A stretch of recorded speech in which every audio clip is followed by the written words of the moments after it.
अस्सलामुअलैकुम बिस्मिल्लाहिर्रहमानिर्रहीम। आज हम एक्सरसाइज 8.2 का पार्ट 2 करेंगे। असल में ये वीडियो बनाने का मुझे ख्याल इसलिए आया क्योंकि मैंने 8.2 के क्वेश्चंस करवा दिए थे, लेकिन इसमें कुछ क्वेश्चन ऐसे हैं जो थोड़े से डिफ़िकल्ट लग रहे हैं देखने में, शायद आप लोगों से सॉल्व करने में थोड़ा प्रॉब्लम हो। मतलब उससे पहले आपको क्या करना है, कैलकुलेशन परफॉर्म करनी है, देन उसको सॉल्व करना है। दो ऐसे क्वेश्चन है, एक तो क्वेश्चन नंबर 6 है आपके न्यू बुक मैथमेटिक्स में, और दूसरी है आपके पास क्वेश्चन नंबर 12 है। हाँ आई थिंक सो, हाँ 12 क्वेश्चन है जो थोड़ा सा चेंज है। मैं उन दोनों क्वेश्चन को सॉल्व करवाता हूँ और फिर देखते हैं कि किस तरह से सॉल्व होता है। ये हम क्वाड्रेटिक इक्वेशन पढ़ रहे हैं, क्वाड्रेटिक फार्मूला से सॉल्व करने जा रहे हैं। इंतहाई आसान है, मुश्किल नहीं है। अब हम सॉल्व करते हैं। बाकी अगर 8.2 का पार्ट 1 अगर आपको देखना है तो मैं उसका लिंक दे दूँगा, आप वहाँ जाकर उसे चेकआउट कर सकते हो। तो सबसे पहले मैंने आपको बताया था सॉल्व करने का तरीका क्या होता है। जो सवाल लिखा हुआ होता है उसे एज इट इज़ हम कॉपी कर देते हैं या रीराइट कर देते हैं। ठीक है, आए करते हैं, स्टार्ट करते हैं।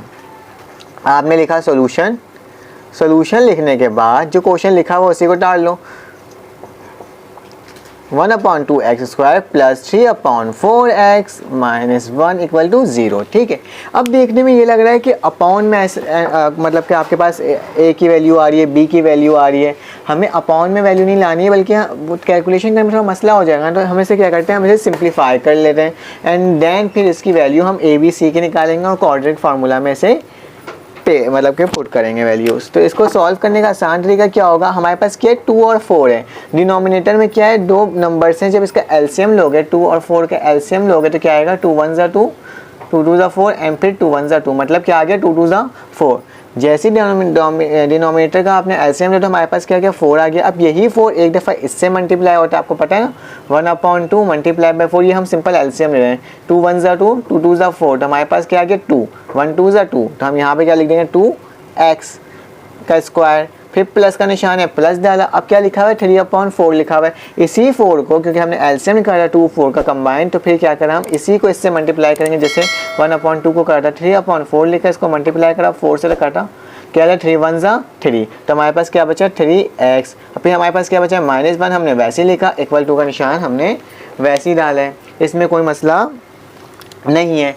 अब इसके बाद क्या करना है, अब इसके बाद ये करना है कि ये जो 4 है इसको भी सबके साथ एलसीएम लेते हैं। ये 4 को क्या करेंगे, हम क्रॉस मल्टीप्लाई कर देंगे, मतलब ये 4 को -1 से मल्टीप्लाई कर देंगे ताकि डिनोमिनेटर में मतलब एक पूरा 4 आ जाए। 2x का स्क्वायर प्लस 3x, ये 4 इससे मल्टीप्लाई होगा तो क्या हो जाएगा -4 इक्वल टू 0, और ये क्या हो जाएगा 4। अब ये जो 4 है वो क्या हो रहा है, इन तमाम नंबर के साथ क्या हो रहा है, डिवाइड हो रहा है। तो आपने क्या करना है, इस 4 को वहाँ ले जाओ तो मल्टीप्लाई हो जाएगा।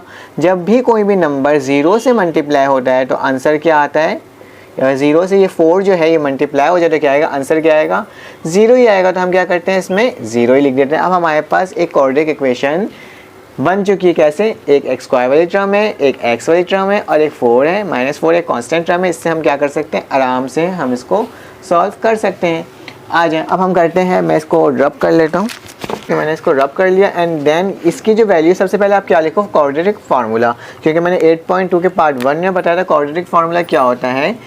कोई भी वेरिएबल होगा उसको लिखने के बाद आपके लिए जो भी वेरिएबल यहाँ पर दिया होगा, x दिया तो हमने x लिख लिया, -b प्लस माइनस √b का square -4ac divide by 2a। ये क्या होता है, हमारे पास क्वाड्रेटिक इक्वेशन का फार्मूला होता है। आप लोगों के पास ये सवाल पैदा होता है कि सर a b c तो लिखा हुआ है, इसकी वैल्यूज़ कहाँ हैं। तो हम वैल्यूज़ कहाँ से देख के निकालते हैं, इस इक्वेशन से निकालते हैं। आज आप लिख लो, इसको इक्वेशन 1 का नाम दे दो। अब इसका नाम ये फार्मूला है, ठीक है, और इसको इक्वेशन नंबर 1 का हमने नाम दे दिया। अब इसमें सब देखकर अब मुझे ए बी सी की वैल्यू डालो, हेयर आप लिखो।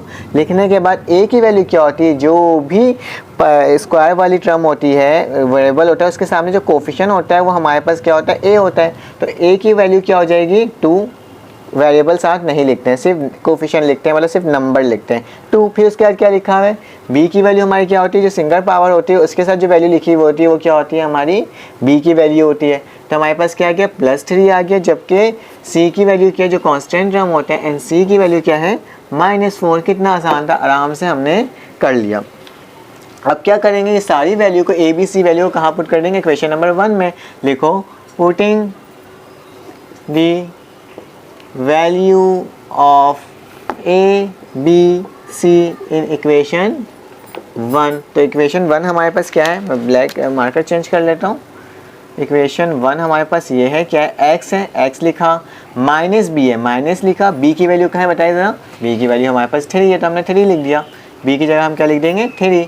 फिर क्या है फार्मूला में प्लस माइनस है, प्लस माइनस लिखा, फिर क्या लिखा हुआ है अंडर रूट लगा हुआ है, रूट लगा दिया, और फिर इसका लिखा हुआ है b का स्क्वायर लिखा हुआ है, b की वैल्यू क्या है हमारे पास 3, तो 3 का क्या हो जाएगा ये स्क्वायर हो जाएगा। फिर क्या लिखा हुआ है -4, हमने 4 लिख दिया। फिर a लिखा हुआ है, a की वैल्यू बताओ क्या है यहाँ पे 2 है तो हमने 2 लिख दी। आगे चलते हैं और फिर क्या है c की वैल्यू क्या है हमारे पास -4 तो हमने क्या लिख दिया -4। यहाँ तक कोई मसला नहीं है। अब क्या करते हैं, अब नीचे अपॉन का निशान डालोगे क्योंकि हमारे पास अपॉन है, फिर 2 लिखा हुआ है हमने 2 करा, और a की वैल्यू क्या है हमारे पास, a की वैल्यू हमारे पास 2 है तो हमने 2 लिख दिया। अब क्या करना है, सिंपल कैलकुलेशन परफॉर्म करनी है। ठीक है, हम कैलकुलेशन परफॉर्म करते हैं, आ जाओ करते हैं। हमने x वैसे लिखा, -3 ऐसे लिखेंगे क्योंकि चेंज हो नहीं सकता, प्लस माइनस भी हमने वैसे लिखा, अंडर रूट का निशान डाला। फिर क्या करेंगे 3 3 का स्क्वायर, हमारे 3 को 3 दफ़ा मल्टीप्लाई कर दो, 3 3 9। फिर क्या है माइनस माइनस प्लस 4 2 8 और 8 4 2 8 एंड 8 4 32 तो आपने 32 लिख दिया यहाँ तक। ठीक है, कोई मसला नहीं। फिर क्या 2 2 4 हो गया। अब क्या करो, अब इसे मज़ीद सॉल्व करो। इसको क्या करोगे आप, मज़ीद सॉल्व करोगे। किस तरह से सॉल्व होगा आइए देखते हैं।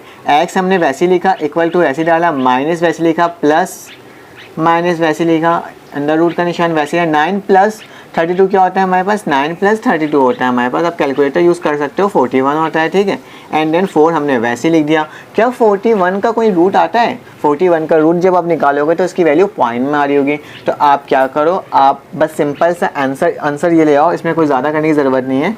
आप एक दफ़ा इस वैल्यू को प्लस में लिख दो और एक दफ़ा इस वैल्यू को माइनस में लिख दो, ये आपका क्या होगा आंसर होगा। जैसे कि ये लिख दो x1 हमारे पास बराबर है -3 प्लस, एक दफ़ा प्लस में मैंने वैल्यू लिख लिया 41/4, जबकि x2 ले लिया मैंने जिसकी वैल्यू दिया -3, ये प्लस था, एक दफ़ा माइनस में लिख दो, माइनस अंडर रूट 41/4। तो ये आपका क्या हो जाएगा, ये दोनों आपका आंसर हो जाएगा। कितना आसान था, इसको बस सिंप्लीफाई करना था, बाकी वही फार्मूला हमें यूज़ करना होता है और हम इसे सॉल्व कर लेते हैं। अब हम नेक्स्ट क्वेश्चन करते हैं। इसी का क्वेश्चन नंबर 12 है, वो थोड़ा चेंज है, उसे हम सॉल्व करते हैं एंड फिर देखते हैं कैसा हो रहा है। अब हमारे पास क्वेश्चन नंबर जो 12 है वो क्या लिखा हुआ है, थोड़ा सा चेंज है ना। इसको पहले हम स्टैंडर्ड फॉर्म में इक्वेशन में कन्वर्ट करेंगे, फिर देन इसको कोऑर्डिनेट फॉर्मूला लगा करके इसको सॉल्व करेंगे। क्या लिखा हुआ है 1/x+4 -1/x-4 = 4।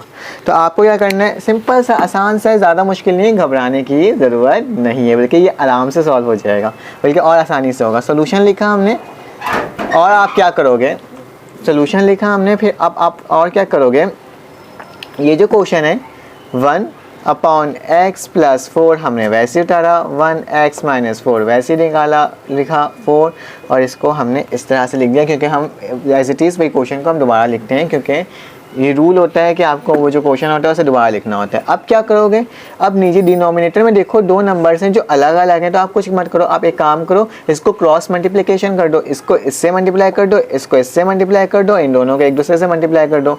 और दिखाता हूँ मैं कैसे। ये x-4 है, जब 1 से मल्टीप्लाई होगा तो क्या होगा, x-4 जब 1 से मल्टीप्लाई होगा तो जाहिर सी बात है 1 से मल्टीप्लाई होगा तो 1 ही आ जाएगा, कोई इसमें इशू नहीं होगा। ठीक है, फिर क्या लिखो, फिर माइनस का निशान डाला, माइनस डाला, और ये जो x+4 जो है हम फिर इसको 1 से मल्टीप्लाई करेंगे तो क्या होगा, x+4 ही आ जाएगा, कोई चेंज नहीं होगा। ये आपके पास सवाल पैदा होता है सर आपने ब्रैकेट क्यों लगाया है। जब भी माइनस का निशान होता है, याद रखना, जब भी माइनस का निशान होता है तो हम ब्रैकेट लगाते हैं, क्योंकि माइनस एक दूसरे से मल्टीप्लाई होकर साइन चेंज हो जाता है। और प्लस में इसलिए लगाते हैं, प्लस में साइन चेंज नहीं होता, सेम टू सेम वही रहता है। ठीक है, मैंने इसको इससे मल्टीप्लाई करा, इसको इससे मल्टीप्लाई करा, अब इन दोनों को क्या करूँगा, इन दोनों को एक दूसरे से मल्टीप्लाई करूँगा। x+4 ब्रैकेट लगाया, x-4। ठीक है, यहाँ तक सही है, यहाँ तक कोई मसला नहीं है।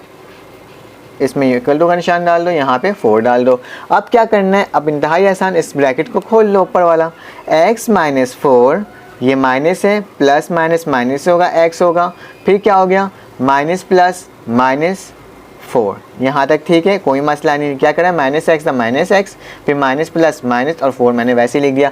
या तो ये एक तो फार्मूला हो रहा है ए का स्क्वायर माइनस बी स्क्वायर का फार्मूला होता है, अगर उसमें तो मैं इसको क्लोज करना है तो क्लोज करके कर सकते हो, या फिर आप एक काम करो, इसे एक दूसरे से मल्टीप्लाई करो। ये एक्स जो है इससे मल्टीप्लाई होगा, फिर यही एक्स जो है -4 से मल्टीप्लाई होगा, ये 4 एक्स से मल्टीप्लाई होगा और यही 4 क्या होगा 4 से मल्टीप्लाई करते हैं। एक्स को एक्स से मल्टीप्लाई करेगा एक्स स्क्वायर, फिर एक्स को -4 से मल्टीप्लाई किया तो क्या आया 4x, फिर क्या प्लस प्लस प्लस ही होगा, ठीक है। फिर 4x एक्स से मल्टीप्लाई होगा, फिर दोबारा 4x आ जाएगा और 4 4 16 और प्लस माइनस क्या हो जाएगा -16।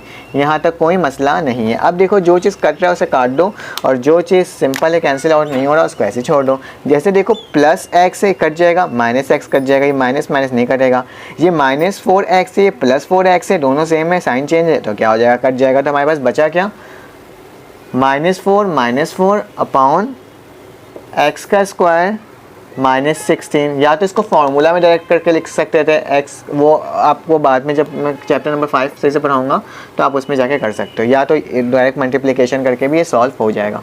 फिर क्या करोगे आप, ये जो नंबर है इसके साथ क्या हो रहा है डिवाइड हो रहा है, वहाँ जाके क्या हो जाएगा ये मल्टीप्लाई हो जाएगा। आए करके देखते हैं हम लोग, -4 कितना होता है -8। आ जाओ, ये 4 वैसे ही लिखा, ये जो था यहाँ आया डिवाइड मल्टीप्लाई, डिवाइड होता हमारा मल्टीप्लाई होता है कि एक्स का स्क्वायर -16। अभी तक हम सिर्फ स्टैंडर्ड फॉर्म में लिखने की कोशिश कर रहे हैं इक्वेशन को, अभी हमने सॉल्व करना स्टार्ट नहीं किया क्वाड्रेटिक फार्मूला में। आए अब हम करने की कोशिश करते हैं। आए क्या लिखा -8 वैसे ही लिखा, 4x का स्क्वायर, 4 16 क्या होता है 4 16 हमारे पास होता है आई थिंक 64 होता है, तो -64 लिख दिया, ठीक है। अब क्या करोगे आप 4 16 -64, यस बिल्कुल यही होता है। फिर आप क्या करोगे, आप क्या करोगे ये जो माइनस का निशान है ये 8 है, वहाँ जाए क्या हो जाएगा प्लस हो जाएगा, और करते हैं 4x हमने वैसे ही लिखा का स्क्वायर वैसे लिखा, 64 हमने वैसे लिखा, माइनस था यहाँ के प्लस हो गया तो +8 हो गया। तो आप क्या करो इसमें 0 का निशान डाल दो, क्योंकि हमारी सारी वैल्यू यहाँ चले गए तो उसको लिखने का तरीका यही हो जाएगा। -64 में से 8 गया तो हमारे पास क्या बचा, आ जाए देख लेते हैं। 4x का स्क्वायर -64 में से 8 गया तो मतलब ये 4 यानी 56 बच गया, ठीक है। तो हमारे पास क्या आ गया, एक इक्वेशन आ गई। लेकिन आप तो बोलोगे सर इसमें सिंगल x का टर्म तो है ही नहीं, एक्स स्क्वायर तो है, कांस्टेंट टर्म तो है, लेकिन एक नंबर जो हमारे पास सिंगल मतलब इसके ऊपर एक स्क्वायर मतलब इसके ऊपर कोई पावर नहीं होती वाली वैल्यू तो है नहीं, मतलब x वाली वैल्यू तो कोई है ही नहीं। तो जिस क्वाड्रेटिक इक्वेशन में ज़रूरी नहीं होता है कि आपके पास तीनों वैल्यू दी हुई हो ए बी सी की, बल्कि क्या होता है आपको अगर जो जिसकी वैल्यू नहीं दी हुई होती है ना उससे आप क्या करते हो 0 से कंसीडर करते हो, ठीक है। तो मैं आपको बताता हूँ, आप एक काम करो, आप इसमें से हेयर पहले तो फार्मूला लिख दो, क्वाड्रेटिक फार्मूला होता है क्या है, फार्मूला लिख दो। फार्मूला क्या है हमारे पास, x बराबर है -b plus minus under root b का स्क्वायर -4ac अपॉन 2a, ये हमारा क्या है फार्मूला है। अब इसमें से a b c की वैल्यू निकालनी है, तो वही हम जो पहले करे थे वही करेंगे। हेयर लिखेंगे, हेयर लिखने के बाद a की वैल्यू क्या है हमारे पास, जो स्क्वायर वाली टर्म होती है उसके सामने जो वैल्यू लिखी होती है वो a होती है। तो हमने क्या लिया, a बराबर है हमारे 4 के, जबकि b की वैल्यू क्या है इसमें, b तो वैल्यू है ही नहीं कोई, तो b की वैल्यू जिसकी वैल्यू नहीं होगी इसमें क्या लिख देंगे 0 लिख देंगे। फिर इक्वल टू फिर क्या है कॉन्स्टेंट टर्म होता है c, एंड c की वैल्यू क्या है हमारे पास, c की वैल्यू हमारे पास है -56, हम साइन के साथ लिखते हैं -50, प्लस होते हैं प्लस लिखने की ज़रूरत नहीं होती, लेकिन -56। अब क्या करोगे, सिंपल इस फार्मूला में ए बी सी की वैल्यू पुट करोगे और आंसर ले आओगे। मैं आके करके दिखाता हूँ आपको। क्या लिखा हुआ है, x वैसे ही लिखा हुआ है, x लिखा आपने, इक्वल टू का निशान डाला, b की जगह क्या आएगा 0 आएगा तो 0 ही लिख दो। फिर क्या लिखा हुआ है, प्लस माइनस लिखा है, प्लस माइनस कर दिया। फिर अंडर रूट लगा हुआ है, अंडर रूट लगा दिया। फिर b की वैल्यू क्या है हमारे पास, फिर से 0 है तो हमने 0 लगा दिया। फिर माइनस का निशान लगा, आपने कहा 4 लिखा हुआ है तो हमने क्या लिखा 4 लिखा। a की वैल्यू क्या है बेटा, देखो a की वैल्यू हमारे पास 4 है तो हमने 4 लिखा। फिर उसके बाद क्या लिखा हुआ है -56, तो क्या लिख दोगे इसके बाद -56, ठीक है। आई थिंक सो आपको नज़र आ रहा होगा, मैं थोड़ा सा ये भी कर देता हूँ सेट, ठीक है। फिर उसके बाद क्या होता है, अपॉन लिखते हैं, अपॉन में डाला। फिर क्या लिखा हुआ है 2a, 2 लिखा और a की वैल्यू क्या है आपके पास, a की वैल्यू है हमारे पास 4 तो हमने 4 लिख दिया। अब क्या करोगे, सिंपल इसे सॉल्व करोगे। 0 का तो 0 ही रहेगा तो ऐसे ही रहने दो, 0 प्लस माइनस ऐसे ही रहने दो।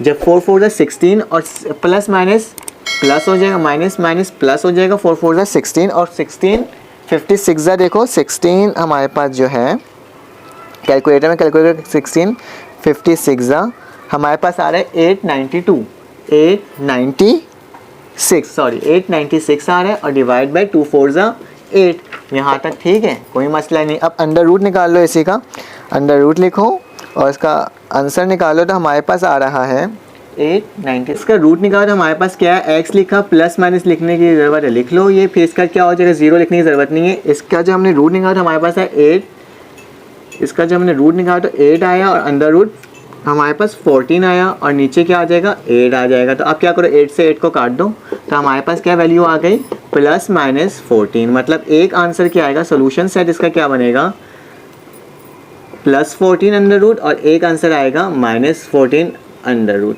ठीक है, ये आपका सोल्यूशन सेट होगा इस क्वेश्चन का। कितना आसान था, बस ये सॉल्व करना था, अदरवाइज सॉल्व हो गया। Thank you. आप इंशाल्लाह बाकी क्वेश्चन सॉल्व कर सकोगे आराम से अगर आपको ये क्वेश्चन समझ में आ गया होगा तो। थैंक यू, अल्लाह हाफिज़।